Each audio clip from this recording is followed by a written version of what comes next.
Hello tanks and tankettes, welcome to my first post-Tankfest video, and I was actually hoping to do a video about Tankfest as my first post-Tankfest video, but instead here's some TOG, because obviously they have a TOG at Birmingham and it was pretty cool seeing it in the flesh, or in the steel I suppose I should say really. Now the reason why there hasn't been a video, well, multiple reasons, mostly to do with me derping.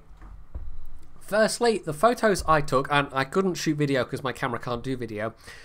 The photos I took are all, I shot them all in the RAW format.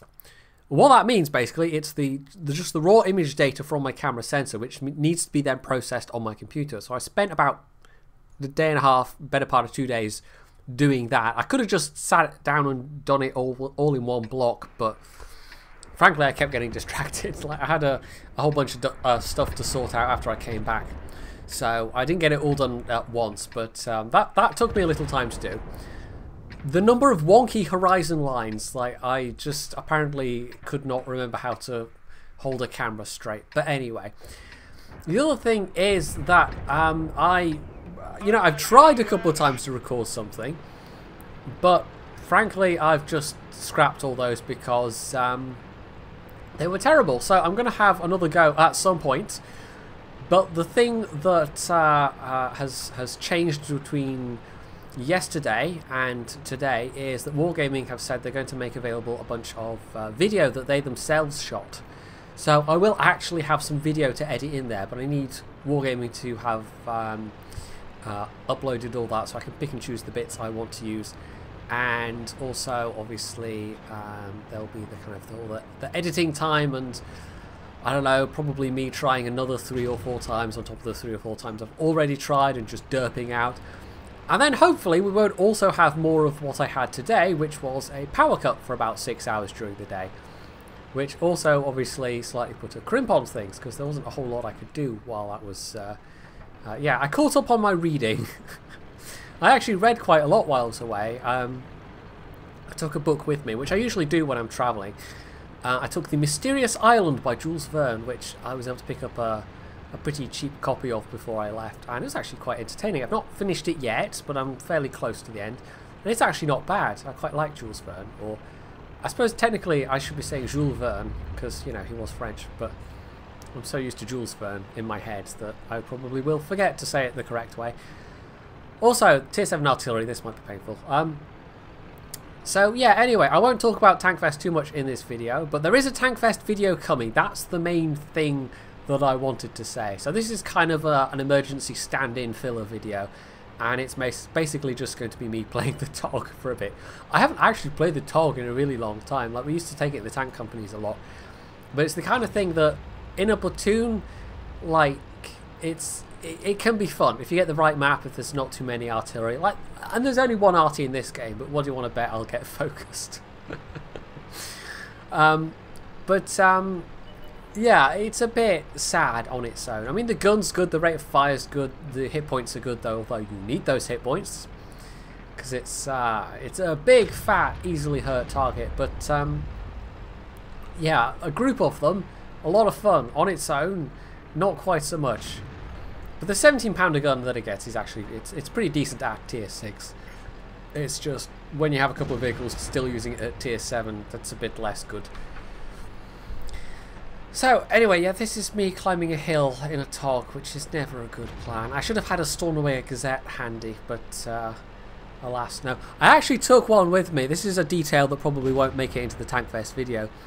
But I actually took one with me and read it on the way down, because the journey down was a bit of a, yeah, I'll get to that in the video, don't you worry. So yeah, Tankfest though, I mean, just to give a very brief kind of, I don't even know what to call it, but, you know, I enjoyed it, is what I'm trying to get at. I'm flailing verbally in the direction of that I enjoyed myself. And it was good, and I do hope to go back next year.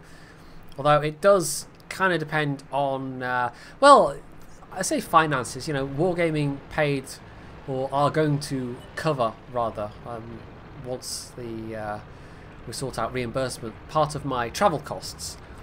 Not the whole of my costs, unfortunately, but it was enough with the covering the part of the flights that it was affordable to me this year. And if they do the same again next year, I can't imagine why it wouldn't be affordable.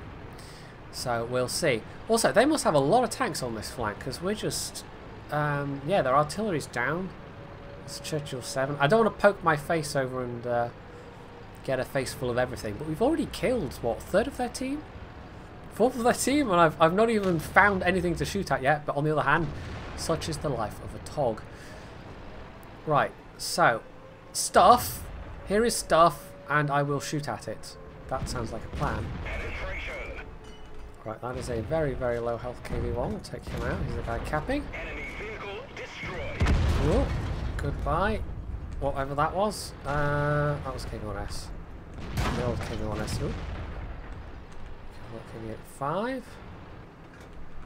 So we get that straight meal. Nope. Well, I mean, this has been an incredibly boring match, but most TOG games kind of are, to be honest. You really need a platoon going to make it hilarious. Right, we're just gonna take the hits to the face. And oh no, hello.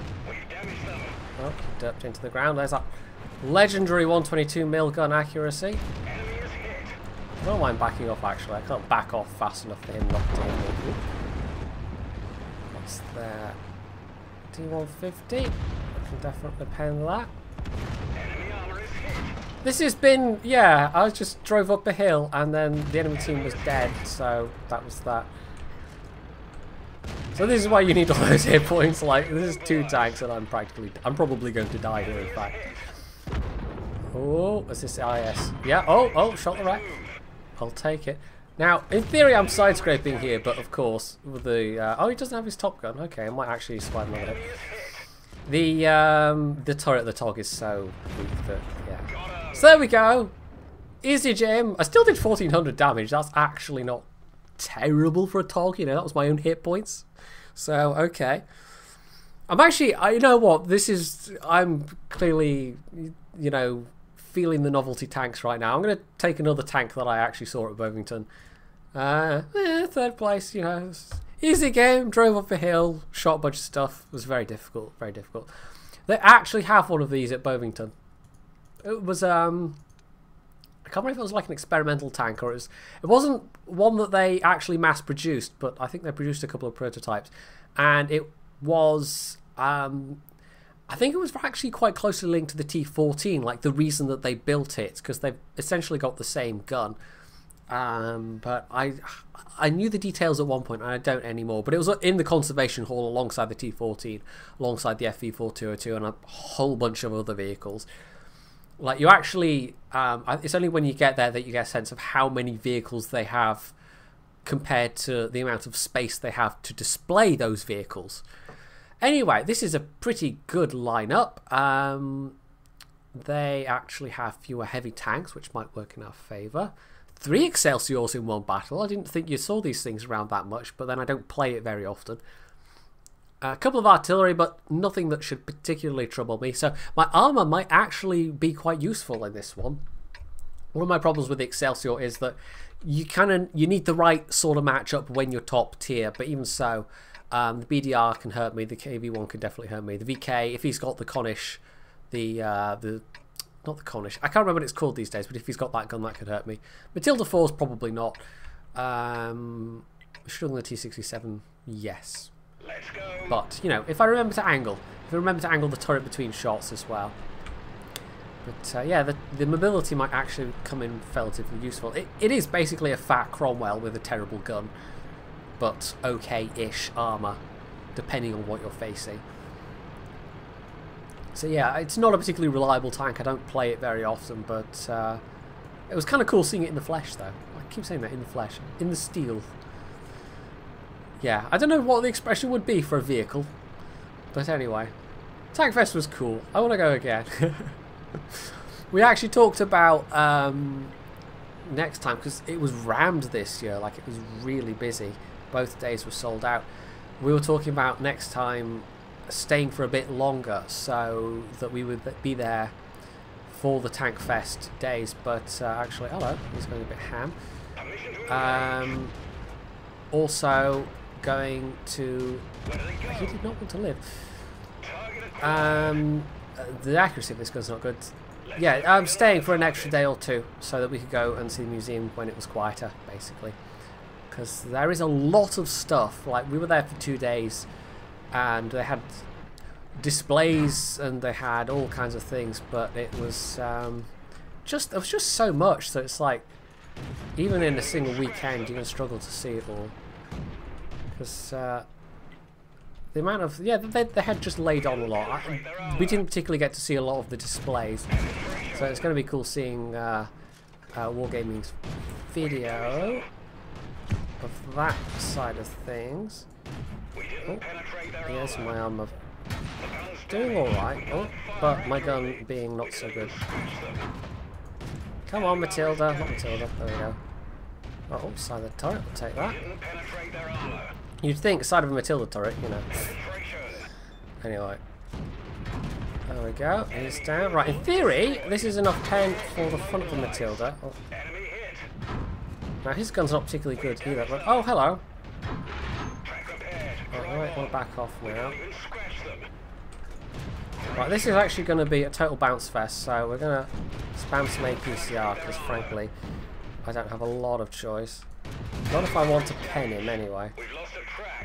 It's one of those tanks where it cannot pen itself unless it's using premium ammo. And like, you can, there's some tanks that are, where it's difficult, like the AMX-40, for instance, it's difficult if you're not firing a lot of premium ammo. But with the Excelsior, it is... oh, he knows where to shoot me, apparently. Got there just ahead of him. Was he firing through the tracks? He might have been. Like, I don't play the Excelsior a lot, so I don't...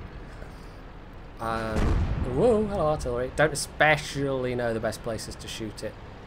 But, yeah. So we can get this BDR... Oh, I might want to fix my gun, actually. The accuracy is not particularly fantastic to start with. Whoa, hello! That made me jump. That happens sometimes. It doesn't often get captured on video, but I'll think I'm safe and then artillery hits me and I'm like, whoa, okay. Gives me a little start, shall we say. So, this is, yeah, the speed is going to come in handy here. Now, the artillery might just derp those guys in the face. On the other hand, they might just kill artillery. I doubt I don't know, our sexton might save the day. You never know. But I'm thinking maybe I might need to go there. Oh, they killed one of them. Okay, the FTBS actually killed one of them. See if we can get this enemy Stuart. So yeah, so I'm not quite sure what that guy was it through... I don't know, was I over-angling there? Possibly. Like I said, I do not play this machine particularly, so... it's one of those things where the best way to learn... Well, you can use things like Tank Inspector if there's a tank you're particularly having trouble with, but generally I'm playing machines that can pen this anyway, so I don't have to know the weak spots. But the best way to get to know weak spots on a machine is to play it a lot, and then you get to see where people are penning you, and you know which bits of your tank you have to hide, you know how much you can get away with angling. Which I just don't. I just played that just for the novelty value, so there we go. Excelsior is just OP, clearly. But yeah, so this is just my sort of emergency, this is not my Tankfest video, but hello everyone, I'm back from Tankfest video. That's totally going to be the title, by the way. So there you go, there's some terrible British tank action. Hopefully you enjoyed it. I should put the crew back in the proper place, actually. So, if you did, you can do the usual things. You can leave any comments below. You can hit the like button. You can subscribe to my channel. And, as always, stay tuned for more.